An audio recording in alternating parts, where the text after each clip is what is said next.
Hey guys, KangaskKid18 here, and when I saw that there would be a Pokemon Direct coming out later this week, I honestly thought that Game Freak was going to give us a 20-minute presentation on Pokemon Home. Instead, for perhaps the first time ever, Game Freak really, truly surprised me. Later on this year, we're going to be getting an all-new Pokemon adventure in the form of the Sword and Shield Expansion Pass, which will allow players to visit both the Isle of Armor and the Crown Tundra, both of which will feature new Pokemon as well as old returning favorites. What do I hope to get out of these new expansions? Well, I'm just a simple man. I want to be able to shiny hunt some of the legendaries that have appeared in past generations, and I'd like to see several new regional forms, and for the love of God, please just let me revive the fossils the right way round. But with new Pokemon comes all new shinies, so let's get started with our first new Galarian form. It's Galarian Slowpoke, which is actually pretty unique of all the Pokemon that are going to be featured in this video, in that we already know what its shiny looks like, because it's already available in the base edition of Sword and Shield, and it turns blindingly bright yellow, with dull gold for the tail and forehead. A lot of people have problems with Slowpoke's existing shiny because it's too subtle, but Game Freak has gone in the totally opposite direction here and made it a little obscene in my opinion. So today we're going to play a little game called Had That Been Me. Had that been me designing the shinies, I would have gone with one of two options. First off, yellow isn't necessarily the worst color for the shiny, so let's just make it a bit more pleasant instead, with a little more of a golden color, and the head and tail of Slowpoke could get a bright pink. I think that these two colors, which are still flashy and obvious, work a little better together than the colors that we got, and yet I still think it's not even the best option. Game Freak really doesn't seem keen on doing what I'm about to suggest, but I really think we could get some great shiny colors if we just looked to the past and gave the Galarian Forms their old shiny colors from gold and silver. In this case, taking Slowpoke and making it a deep purple color, with grayish purple for the head and tail. Of all the Slowpoke options presented here, this is, in my opinion, by far the best option, and yet, unfortunately, it would seem that this is not something that Game Freak is gonna go for.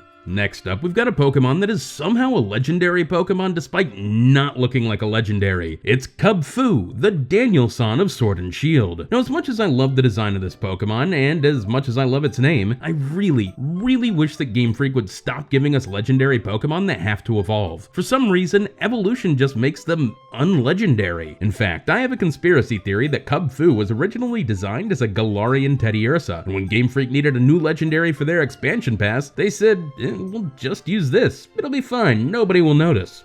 But I noticed. In any case, let's get on with those shinies. Now, Game Freak could go a little super lame on this shiny and only change one color, perhaps by turning the white belt around its head into a black belt, which would harken back to its fighting type, and I think this is a decent shiny idea, but it would work so much better if the other colors changed as well. So here, let's take Cub Foo, keep the black belt, and make the body a much paler white overall, with a subtle change to the mouth area. This suddenly elevates the shiny from okay to awesome, but we're not done yet. Remember how I said I thought that Cub Foo was originally just a Galarian Teddiursa? What if we were to turn shiny Cub Foo mint green overall, the exact same colors that shiny Teddiursa has today? I honestly think that these colors look phenomenal, and if Game Freak wanted to show their hand like this, I don't think I'd mind. But there's one option that I think could be better. We could turn Cub Foo into a black bear cub, and I really think this looks adorable. Somehow, in all the Pokemon games that have been released, we still don't have a black bear Pokemon, and I think this would be the perfect opportunity to introduce one. But we're not done with this evolution line yet, because somehow or another, Cub Foo evolves into Galarian Ursaring.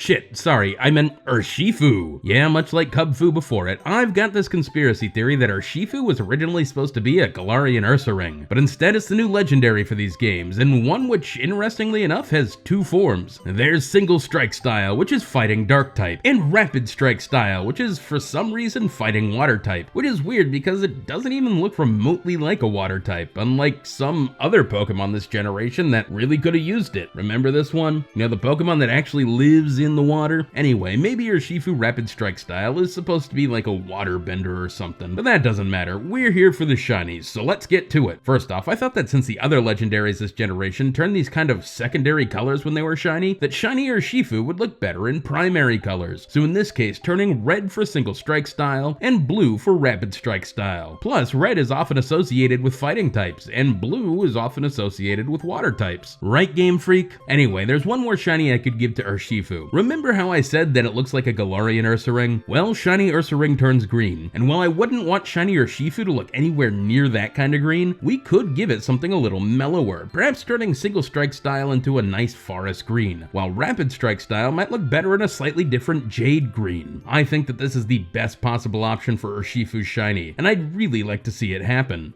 And with that, we're finishing up with what has to be the weirdest design that was revealed in the Pokemon Direct. It's Calyrex, which is a really odd looking Pokemon. It's a giant, super serious looking deer head on a very much underdesigned body. It kind of reminds me of Princess Mononoke, where the bad guys decapitate the forest spirit and then San and Ashitaka have to run around and try and give it back. I don't know which Game Freak employee was smoking what when they designed this thing, but at the end of the day, it will probably get a shiny. Probably. So what will that shiny look like? Well, honestly, I have no idea. This Pokemon is just too weird and I couldn't come up with a good concept for it. But when I saw all those baubles all over the place, it kind of reminded me of a demented Christmas ornament, so I said, screw it. Let's give it a Christmas theme with a bunch of reds and greens and stuff like that. Yeah, it's a little crazy looking and I don't know how well it works, but honestly, it's pretty tough to design shinies for this thing. I've actually only got one other option here. Perhaps we can make it golden overall with a rose color for all the ornaments and stuff. And I don't know, it still might be a little too weird, and honestly, I don't feel confident here at all. Plus, now it kind of looks like it's got a tomato for a head. One way or another, I'm sure that Game Freak is going to make a fine shiny for it, but whatever it is, I certainly can't predict it. Anyway, guys, I'm still plugging away at the living shiny decks. Hopefully, I'm going to make a lot more progress before this new DLC drops, but when it does, there are certainly going to be a lot more shiny Pokemon to hunt for, and so I am very much looking forward to it. Until then, guys, as always, we are going to see you on the next shiny.